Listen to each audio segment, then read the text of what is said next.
This is the Cabilao Baluarte Museum. We tried to explore it at dito din kami natulog.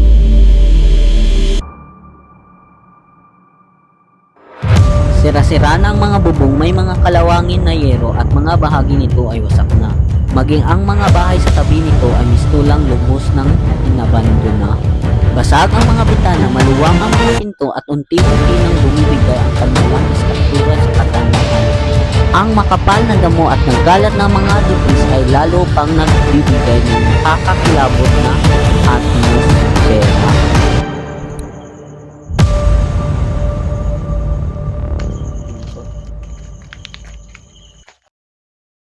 Ang Punta Baluarte ay isang makasaysayang lugar na matatagpuan sa Cabilao Island sa bayan ng Loon, Bohol. Kilala ito bilang isang lumang Spanish era watchtower o baluarte na kalaunan ay ginamit bilang isang eco-cultural spot na tinatawag na Punta Baluarte Museum. Bagamat maliit at simple ang lugar, ay mahalaga sa lokal na kasaysayan at kultura ng isla. Ang orihinal na baluarte ay itinayo noong panahon ng mga Kastila bilang bahagi ng coastal defense system laban sa mga pirata at mga bandido na dumadaan sa Visayas.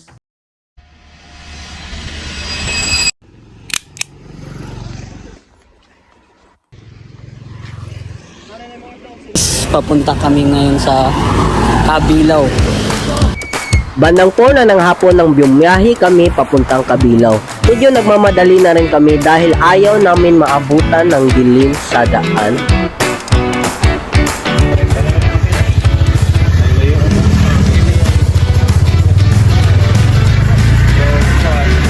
Klaseng FJ oh. Nakasakay namin guys.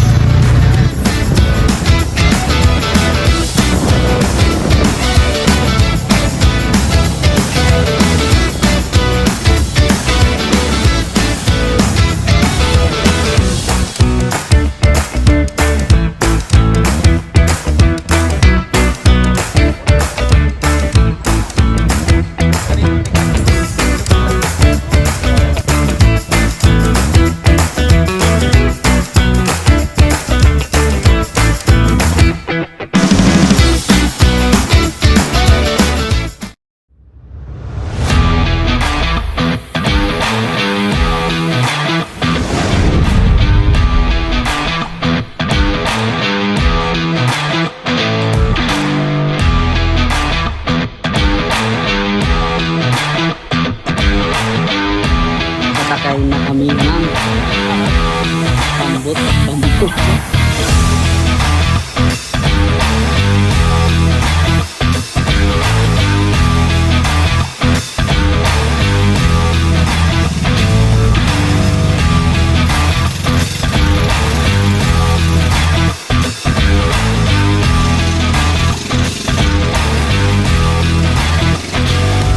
So, papunta na kami sa Banyay, sa Cabilao.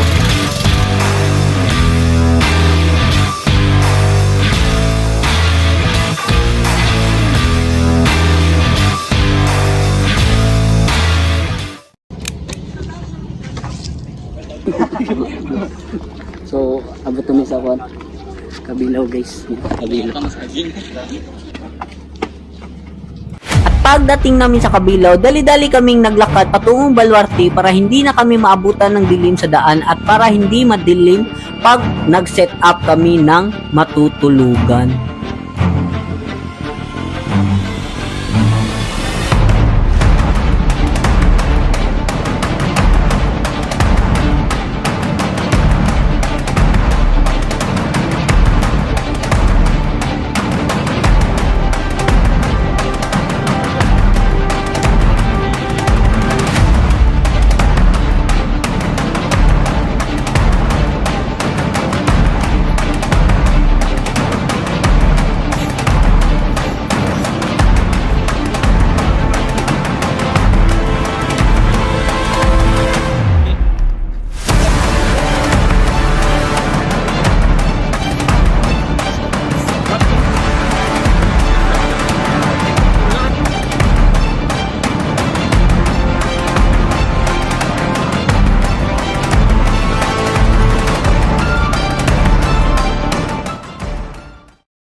bago tayo magpatuloy sa aming paglalakad, ipaliwanag ko muna sa inyo ang aming goals sa pagpunta sa Cabilao Baluarte. Una, ang mag-relax. Isa sa aming pangunahing goal ay makapagpahinga at magkaroon ng oras upang makaisip ng maayos at malinaw. Pangalawa, ang mag-explore. Goal naming libutin at tuklasin ang baluarte ng Cabilao upang mas makilala ang kasaysayan nito, makita ang mga lumang istruktura at maranasan ang kakaibang atmosfera ng lugar. At ang panghuli ay mag-ghost hunting. Isa rin sa aming layunin ay subukan ang mag-ghost hunting bilang bahagi lamang sa aming content at upang mas maging kapana-panabik ang aming karanasan sa lugar. Up una Sit up na. or pahuway sa ta. Matibas mo lang yan. So, we are here at the Cabilao Baluarte na guys. So, abot na gihod ni guys. Pagdating namin sa Baluarte, hindi namin inaasahan na masama ang panahon at ramdam na papalapit na ang ulan. Karon guys, set up sa main tent. Makulimlim ang paligid at malamig ang hangin. Ngunit kabila nito ay nagpasya pa rin kaming mag-set up ng aming matutulugan.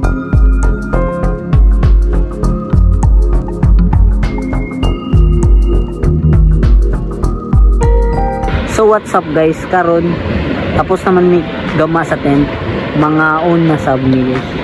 So mga asam guys, let's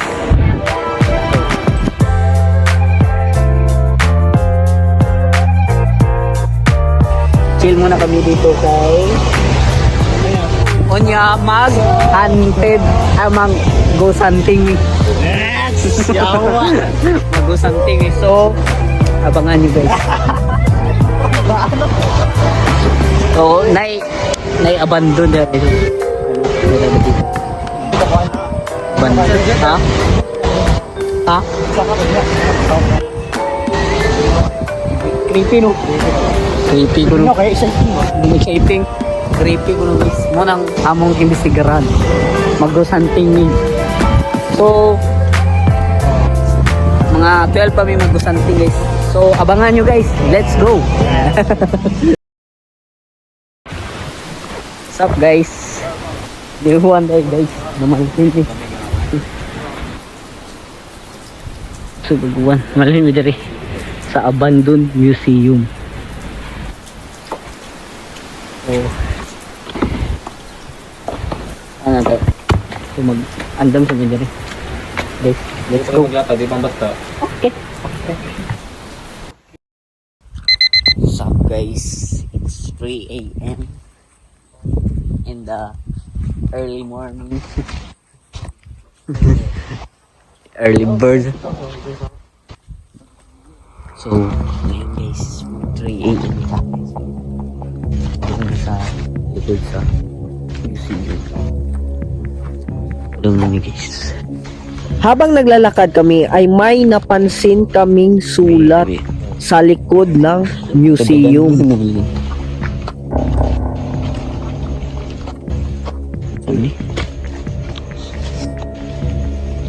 Awal. Bro, yan eh. Sultian. Di, unsam ni? Sultian na. Sultian sa duy. Sa duy. Mo ko na. Sultian. Yun na niya. Susan nila. Wala na. Sige, ba lang. Ang suwail. Asa ni? Sige, ba lang. Sultian. Wa. Sikan ba si MJ? Si Pasio. Sa view. Tubi. Wala na kaming nakitang anumang kakaiba sa lugar. Kaya naman nagpasya kaming dumiretso sa katabing abandong bahay sa tabi ng museum. Tahimik ang paligid at ramdam ang bigat ng katahimikan habang papalapit kami sa lumang gusali.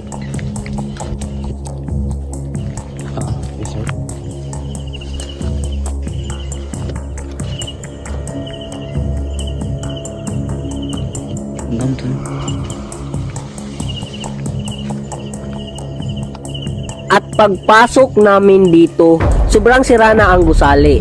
Wasak-wasak na ang mga bintana, may mga debris sa sahig at ang mga pader ay bitak-bitak na at tila unti-unti nang gumuguho sa paglipas ng panahon.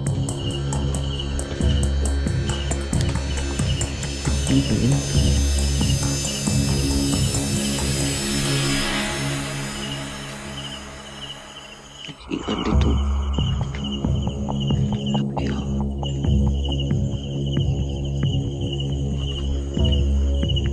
maklaro.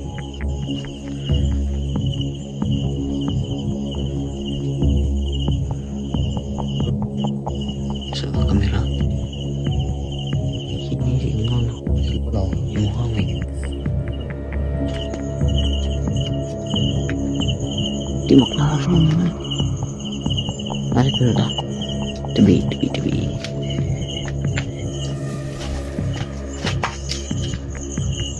Kung ano mo. Ha? Creepy man.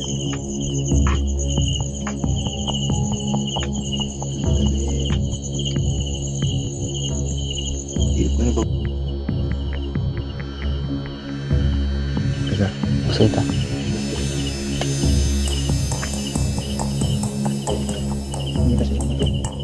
Sila. Sila Mil.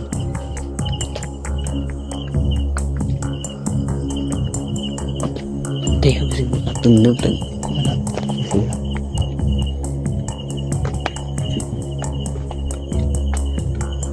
Wala naman. Ano yun? No. Guba na ito.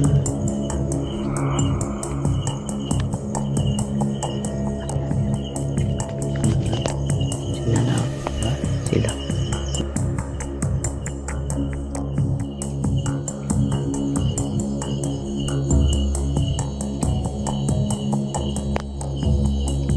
No, napisi order ni. Tanawa na. Pagiling na. Kaya sige matagak ka na. Oh. Dua kasi atubang pa doon. Nako. Maghambog yung taman. Pag linog siguro ni. Paraning. Di ba nakatubig ka? Bus na. Oo. Basta na ito ta. Ato na ta. Wata ka doon na to. Wapa. Duulo na ba? Doon na Ta. Let's go.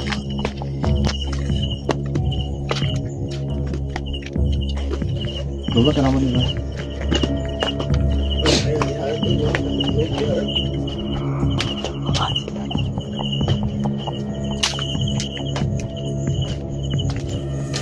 Duulo na ta. Ay, tadi ko doon. Pagi ano. Tumigim. Ako yung Dara. Tanaw na. Sebentar. Blue country.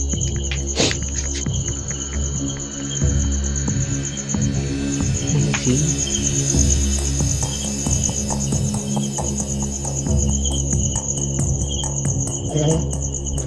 Ito nga tubig na. Yan na. Creepy. Kira ka? Ito ka? Tingnan Bigyan na ka na ba? Ito yung zo.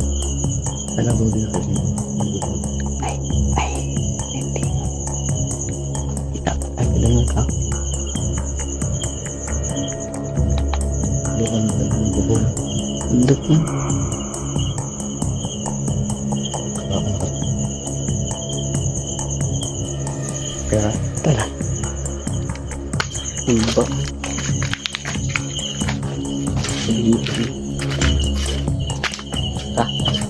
At pagkatapos namin mag-explore, bumalik na kami sa aming pinanggalingan kung saan kami natulog at doon na rin kami nagpalipas ng oras. So guys, tapos na din sa among pag ghost hunting. So karon standby na mi diri.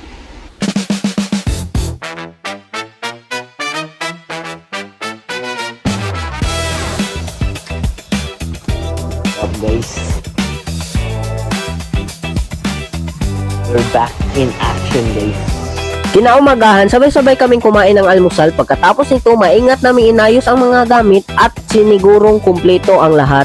Ramdam ang pagod, ngunit puno ng alaala ang aming karanasan habang naghahanda na kami umuwi.